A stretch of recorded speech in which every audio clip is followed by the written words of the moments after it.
Hello friends, welcome back to my YouTube channel. इस video में हम इंग्लिश के कुछ इस प्रकार के एडवांस स्ट्रक्चर्स सीखेंगे जिनको बोलने में अधिकतर लोगों को समस्या होती है। तो चलिए, without making any delay, let's start the video.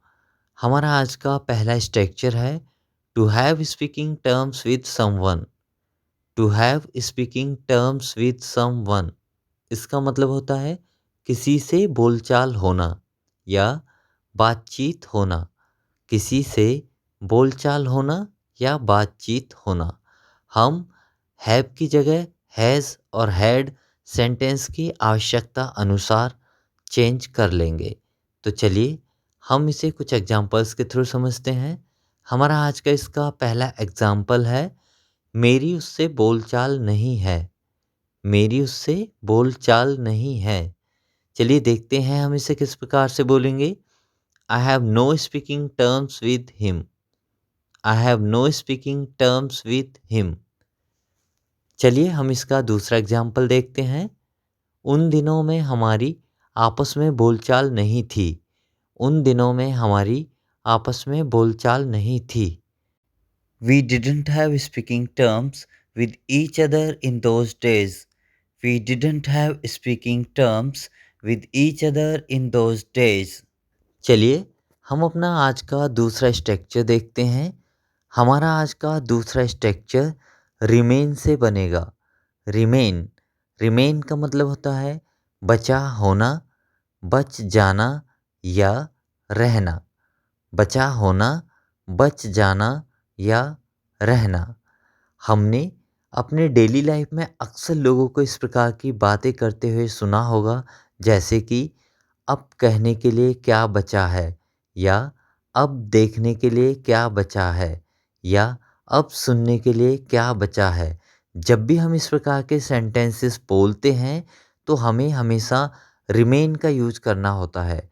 तो चलिए देखते हैं हम रिमेन का यूज करके इस प्रकार के सेंटेंसेस को किस प्रकार से बोलेंगे। हम अपना आज का पहला एग्जाम्पल लेते हैं रिमेन का।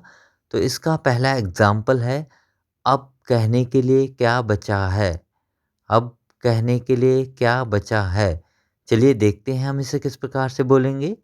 What remains to say now? What remains to say now? चलिए हम इसका दूसरा एग्जाम्पल देखते हैं। अब जानने के लिए क्या बचा है। अब जानने के लिए क्या बचा है। What remains to know now? What remains to know now? चलिए हम अपना आज का नेक्स्ट स्ट्रक्चर लेते हैं। हमारा आज का नेक्स्ट स्ट्रक्चर प्रोक्रेस्टिनेट से बनेगा।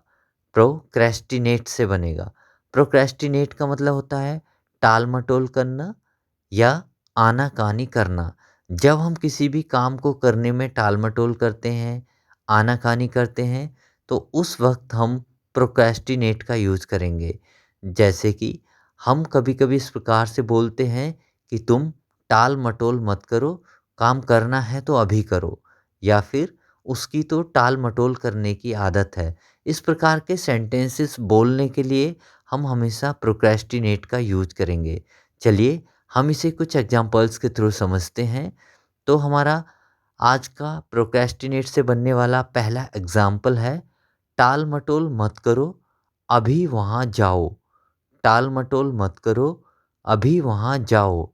Don't procrastinate, just now go there. Don't procrastinate, just now go there.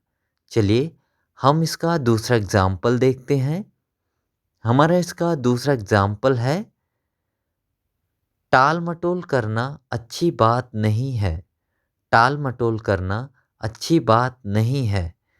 Procrastinating is not good thing. Procrastinating is not good thing. चलिए हम अपना आज का नेक्स्ट स्ट्रक्चर देखते हैं।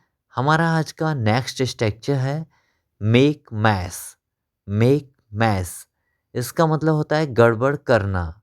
मेक मैस इसका मतलब होता है गड़बड़ करना। यह एक वर्ब होता है। चलिए हम देखते हैं कि मेक मैस का यूज़ करके हम किस प्रकार के सेंटेंसेस बोलेंगे, क्योंकि कभी-कभी हम इस प्रकार के सेंटेंसेस बोलते हैं जैसे कि कोई गड़बड़ी मत करना, तुम बस वहाँ जाओ या गड़बड़ी करने की उसकी पुरानी आदत है।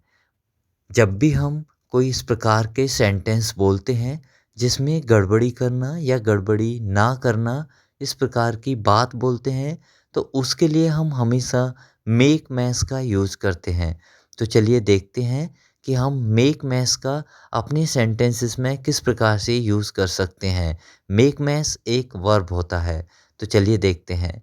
हमारा इसका पहला एग्जाम्पल है, कोई गड़बड़ी मत करना, तुम बस वहाँ जाओ। कोई गड़बड़ी मत करना, तुम बस वहाँ जाओ। चलिए देखते हैं हम इसे किस प्रकार से बोलेंगे। Don't make any mess, you just go there. Don't make any mess, you just go there.